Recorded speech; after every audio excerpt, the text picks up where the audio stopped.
Hello everybody, how's your headspace? Welcome to episode 24, Bravery versus Stupidity. It's a fine line. Well, as you all know, I've recently turned 40.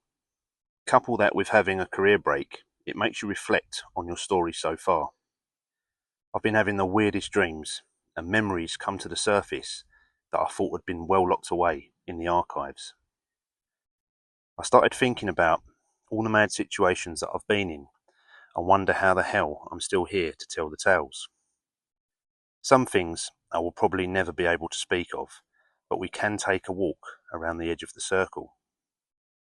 For this story, we have to go back to my youth, when I was around 16 years old. Most teenagers were glued to their PlayStation 2, but not me. I liked to be in the thick of it, in the know. There was a small group of us, all teens, who liked the thrill of adrenaline. None of us particularly tough, but we was all streetwise and game for anything. We met an older man in his 30s who was well connected. He introduced me to security work, and as they say, the rest is history. These years between the ages of 16 and 19 I could write a book on. And by the way, for those of you who I'm still in contact with and know the venue that I'm talking about and the people in it, please do not, I repeat, do not mention in the comments, as they are still trading and are not in any way aware or associated with what went on. So back to the bravery versus stupidity, it's a fine line. It's very much the same tightrope as genius versus insanity. You can fall either way. So with our newfound older circle, we were privy to information, meeting dangerous people and connections. The place we worked was remote and out of sight of the public. This I will come back to later. So me and a good friend, who I still see now, AH, were walking around town when we came across four older lads who looked like trouble. I got a bad feeling about them. You know, your senses heighten when you're in tune with things a lot more, and you're in tune with things a lot more when you're streetwise.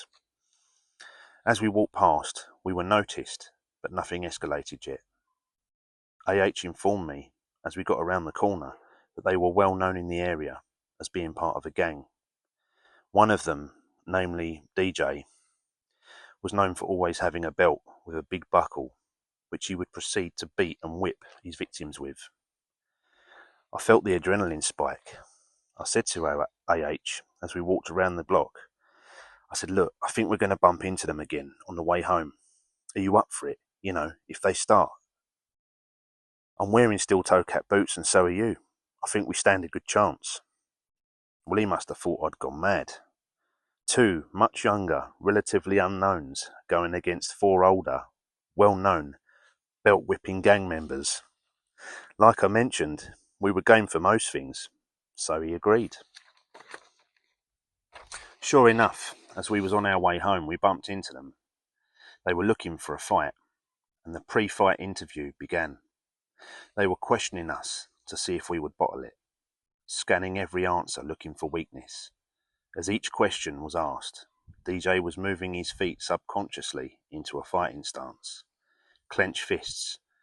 All the pre-fight cues were present. The fuse had been lit. Luckily, we'd pre-arranged that if either of us said a certain word, that meant it was go time, and you steam in. As DJ went to throw the first punch, straight at me, the word was said, and we got stuck in. Me and DJ was fighting in the road, and he pulled his hood up, put his head down, and started flailing his arms. I remember thinking, he's not the skilled fighter his name lives up to. Saying that though, I did get caught by a stray punch, as I grabbed his hoodie and I yanked him down to the ground. A motion similar to pulling a tablecloth out in one motion from a fully laid table, and his face hit the curbstone. I turned to see where AH was. He had the other three hanging off him, but he was still on his feet. I went over and managed to throw one off, and AH dealt with the other two. The fight stopped and we carried on home. Injury-wise, we'd got away quite lightly. I think I had a black eye and AH had a bruised cheek and a cut lip. But the adrenaline was almost uncontrollable. In fact, It was spilling out of us. We were jumping around as we relived every detail, frame by frame. We'd gone toe to toe with the odds stacked against us. It certainly would have been an upset for the bookies. By the time we'd got back, our new circle were informed and lapped up every detail with interest and a seemingly newfound respect. Although it wasn't to last, we had caused damage both physical and reputational. Word got back to one of our circle that DJ and the Belt Whippers, which sounds like a punk band more than a gang, thought that we were making too much noise. There would be reprisals. The primeval adrenaline rush surged for days. We were on edge. We didn't have to wait long. We were on our way to a sports centre with some of our more sensible friends when a car screeched up. They were free up, if I remember rightly, and I had a spare pair of shoes tied together by the laces slung over my shoulder, which they proceeded to knock to the floor and kick down the road. I remember standing, gesturing, and saying, "Oh, you're tough." Our friends had already done a 4-minute mile down the road, which I don't blame them for, as they were good boys. AH got a sucker punch, which still didn't knock him down. There was a bit of shouting and a few threats back and forth, but they bundled back in and sped off.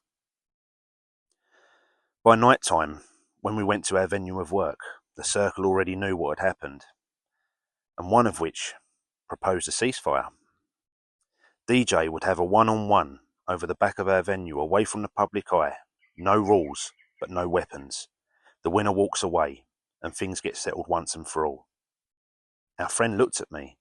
"So, you got the bollocks? You want me to arrange a one-on-one? Bravely or stupidly?"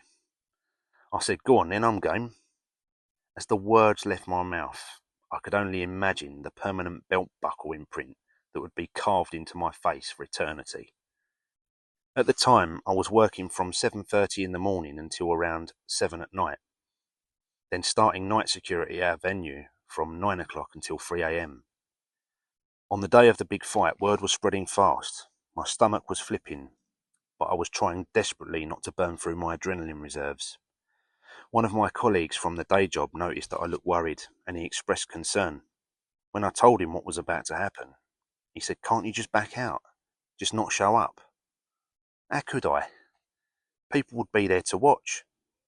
Everything I stood for, my character, my sense of justice, the David versus Goliath element, not to mention that they'd punched my friend AH. It was all on the line. I rationalised things by thinking that I'm relatively unknown, so I've got nothing to lose. But imagine what DJ must be thinking. He has it all to lose. He could lose face to a younger, smaller man in front of a baying crowd. Now, fear is a powerful tool. It either fuels greatness or feeds doubt. It hits the throttle or it hits the brakes. For me, fear had my throttle well and truly pinned. I was clenching all day, if you know what I mean. 9 o'clock came, and I walked across the field of our venue, being especially careful on the way there, not to experience a screeching car ambush. When I got round the corner, there must have been 20-odd cars parked, forming a ring with headlights facing inwards, and a fire burning in an old metal barrel of the slick stuff. It was like something out of a movie. Too much, I thought. But now is not the time for thinking. I walked up ready. I said, "Where is he?" "Ah, he's running late, but he's on the way," our friend informs. The bastard, I thought, probably polishing his belt buckle, ready to wrap around my face. I still wore my toe caps though, and my plan was to chop him down from the ankles and the knees, whilst using that belt to hold on and make sure it never leaves his waistline. Pacing up and down, an hour passed. I was trying to keep moving, keep the joints loose, and not stiffen up through fear. In the end, the 6 hours passed by. It was 3 a.m, and my hand was raised in DJ's absence. He never showed up. Part of me was glad, but it felt like a shallow victory. I took a different route home that night, as it did go through my head that he might, with my guard down, he might catch me and intercept me, but true to their word, we did get peace. Had we unnerved them, Did they think we were brave, or maybe he thought his punches would do nothing to a stupid empty head? A few years later, I asked our friend, the self-appointed fight promoter, why DJ never showed up. He told me that there never was a fight arranged. He simply wanted to test me and see if I would actually go through with it. Personally, I thought that that was out of order. Why keep me pacing up and down for 6 hours? Thing is, why did all those people show up on that night? Who was he actually on the phone to all night? I guess I'll never know. Obviously, this story is only scratching the surface as to what happened in some of those crazy dark days. When I look back, the risks we were taking, the things we were getting involved with, we were lucky to see our 20s, let alone our 40s. Those dark days taught me a lot about human behaviour, hidden agendas and fear.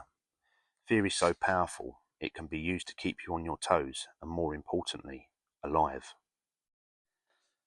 I did hear actually that some years later, although I've not confirmed it, that DJ met quite a grisly fate. He was trying to sell kilos of literal grass cuttings, literally vacuum packed, and passing it off as something else. And obviously, you know, if you play with feathers, you're going to get your ass tickled at some point, and he very much did. But I've not confirmed that. So yeah, my question to you is, when was the last time that you felt adrenaline? When did you do something bordering that thin line between bravery and stupidity? Do we say no to opportunity because fear whispers that we should stay in our lane, that you are David and not Goliath? I say throw caution to the wind, take more risks. Thanks for listening, and don't forget to ask your nearest and dearest, how's your headspace?